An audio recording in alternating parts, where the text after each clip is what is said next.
We're back here on the show, and to continue our discussion into this next segment, we're going to bring up another topic here with the Philadelphia Eagles. Not so much just focusing on this game at hand, the Super Bowl upcoming, right? Obviously, we still got a lot of time for that, but a little bit of how we got here, right? And discussing this team a little bit more in detail, because I believe the Eagles are the most complete team in the NFL.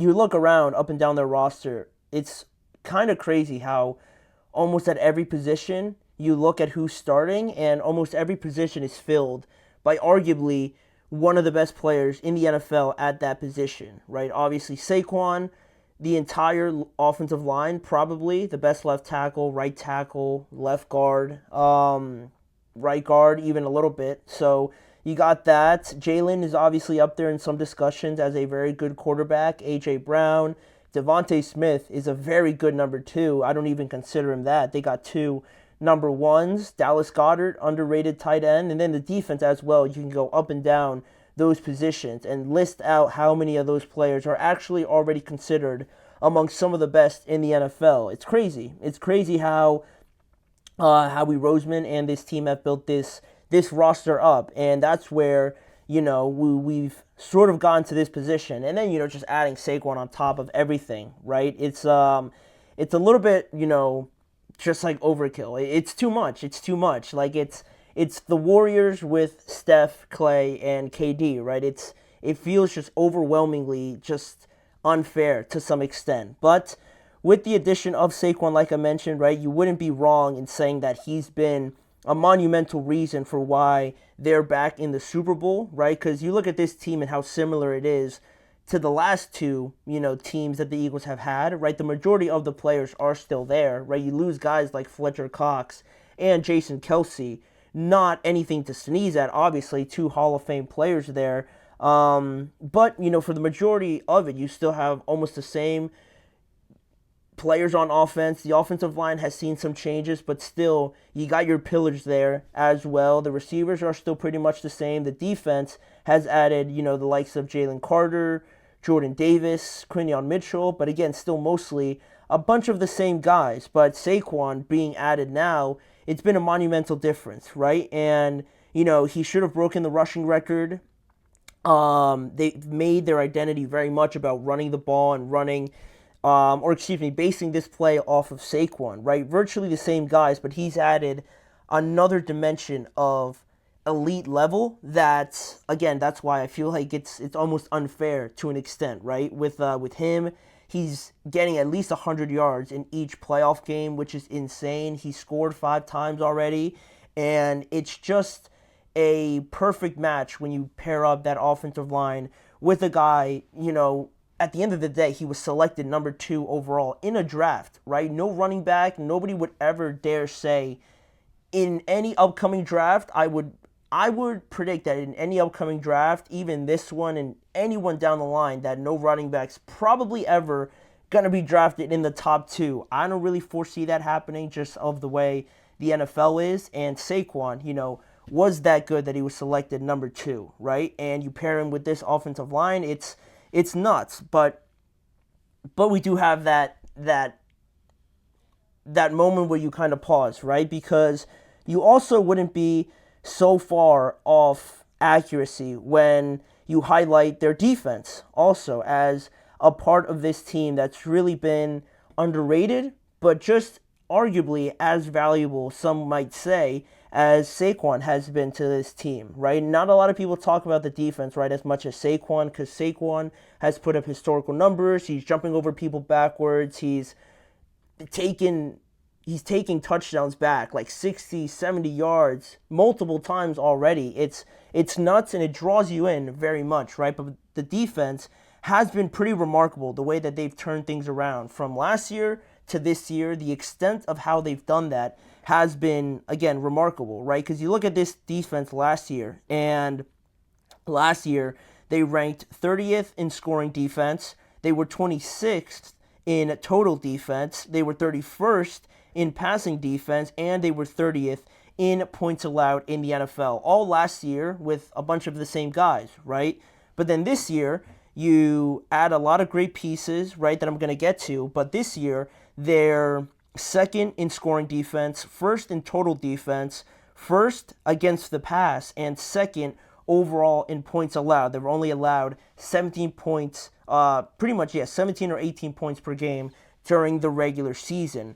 You go from quite literally almost bottom three in everything to top three the very next year is a remarkable turnaround. And we've seen it, play out with how, they're able to get to the quarterback with ease. The coverage on the backside is tremendous, right? It's hard to argue that anybody does it better than Quinyon Mitchell, Darius Slay, Cooper DeJean back there as well. And, some of those guys are those new additions that have helped change the picture here for the Eagles defense, like DeJean, Quinyon Mitchell, we were big fans of, right, coming into the draft. And he was drafted, it looks like, to the perfect spot. And not only drafting guys, but signing guys like Zach Bond, who's an all-pro player now.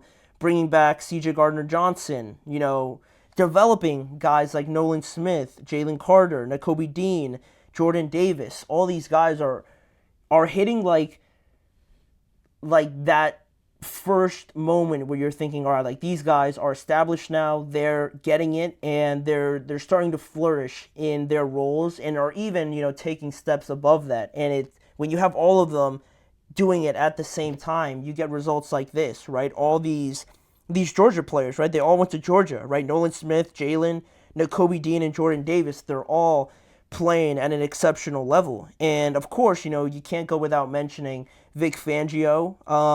The coordinators were obviously different last year, and now this year they bring in a lot more experience, and Vic Fangio is able to help this defense reach their maximum potential. So he can't go unmentioned as well. So when you talk about Saquon and this defense, right, in terms of who is more valuable for the turnaround, if you want to call it that, or just the fact that they've made it back to a Super Bowl, who's more valuable in that regard? I think it's an interesting topic, right? Because you could go down a lot of different routes, right? If you just believe offense is more valuable, you're probably going to go with Saquon. Or if you really value defense now more than ever, right, with the NFL shifting to a more offensive-based league, right? All the biggest stars are offensive players, right? If you still value defense, you'll talk about how underrated this Eagles defense is and how it's not really talked about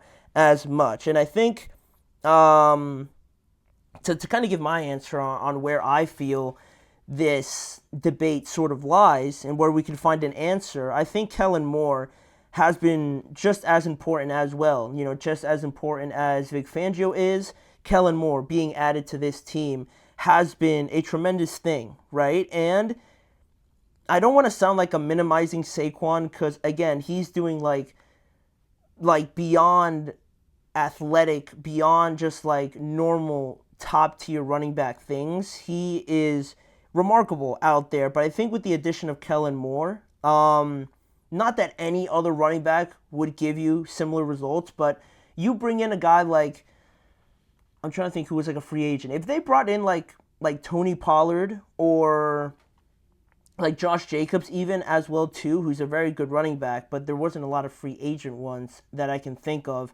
right now other than Tony Pollard. Or like if they kept DeAndre Swift or anything like that, if they kept Swift, let's say that, if they kept DeAndre Swift and they didn't go after Saquon, like the Giants should have re-signed him, then I feel like they would have been very close to being back here again. And I don't think that's at any sort of disregard to what Saquon's been able to do, right? Because it's just been a little bit like OD, what Saquon's done, right? It's just been like too much. It's been unfair, like I said before. But if the defense was just as bad as last year, and they didn't have the influx of talent and the development from this defense and, drafting guys that were perfect fits, they already would have lost to the Packers, and if not them, they would have lost to the Los Angeles Rams. So I think you could kind of get by a little bit more on the offensive side if you, say, took away Saquon and you kept DeAndre Swift. I don't think this Eagles team would be like a wild card team or anything like that, right? I still think they would probably be within the first or third seed in the NFC, and they would have probably likely ended up back here again in another Super Bowl without Saquon. Again, not to minimize what he's done, but I think with this defense, the way they've been able to go literally from bottom three in the league to top three now in a bunch of stats, I think that's been a huge difference. And if I was to pick, I would say the defense has been a little bit more valuable with their timely turnovers. They could bring a lot of pressure from the inside or outside. And again, the communication and the effort and the coverage on the backside has been tremendous. And a lot of people I see talk about the Eagles defense say that they're just, that the effort's one thing, but to me it just feels like they're moving more now and they're operating as just one unit, right? When one guy goes to cover somewhere or he knows he has an assignment somewhere else, on the field, everybody else knows like what they're supposed to do, and they're kind of moving all on a rope, it looks like, right? Like all the defensive linemen are moving in sequence with each other. Same thing with the linebackers and the secondary as well. You hardly ever see someone out of place or someone being somewhere where they're not supposed to be. I think that's been one of the biggest differences this year. And in the Super Bowl, if we're going to talk about it just a little bit here, right, I think this defense, because Saquon's going to be a big portion of the game, and that the Chiefs are also going to try and take away Saquon, obviously, right? So he might not be making a massive impact, or he could be, you never know. But I'm presuming that the Chiefs are going to try and make the Eagles play left-handed, so they're going to try their best at trying to take away Saquon. But with this defense, I don't think there's any room for, we could be potentially taken out of the game, or the Chiefs offense is going to try and minimize the impact of this player. Like, that can't happen, right? I still think the Eagles could potentially win this game if Saquon has 70 yards or 80 yards or something like that. I still believe they can be in this game. But with the defense, if they're not playing to the level that they have been, they have no chance. They have no chance because they need to make an impact in this game outside of field goals, allowing only a couple or one touchdown or anything like that, or just 3 and outs. They need to have a forced fumble. They need to have a strip sack. They need to have an interception, or one of those things need to happen, I feel like, for the Eagles to win this year's Super Bowl, right? Again, with the offense, I don't necessarily think that you need Saquon to run for $140 and 2 touchdowns, right? I don't think they necessarily need that, because I have some more belief than maybe some people do in Jalen, but they're talented enough on offense to get the job done with Saquon playing a quote-unquote bad game, right? Because a bad game for him is 80 yards. That's still, I believe, something that they can do, but without their defense, I really don't give them a big opportunity to win this game. That's just how I see it, right? Because their defense has really been a hurdle, just an immovable object for the Rams or the Packers, right?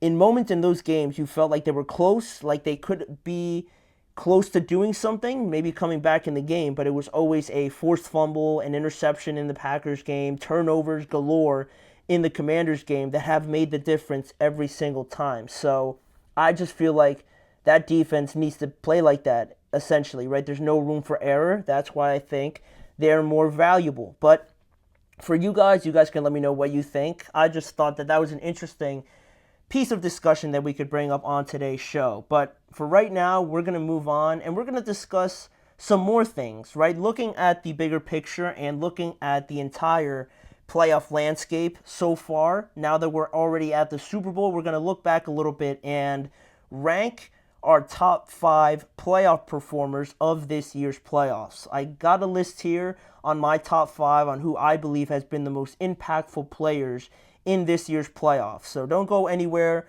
Come back and find out who are the top 5 most impactful players so far in these playoffs. Looking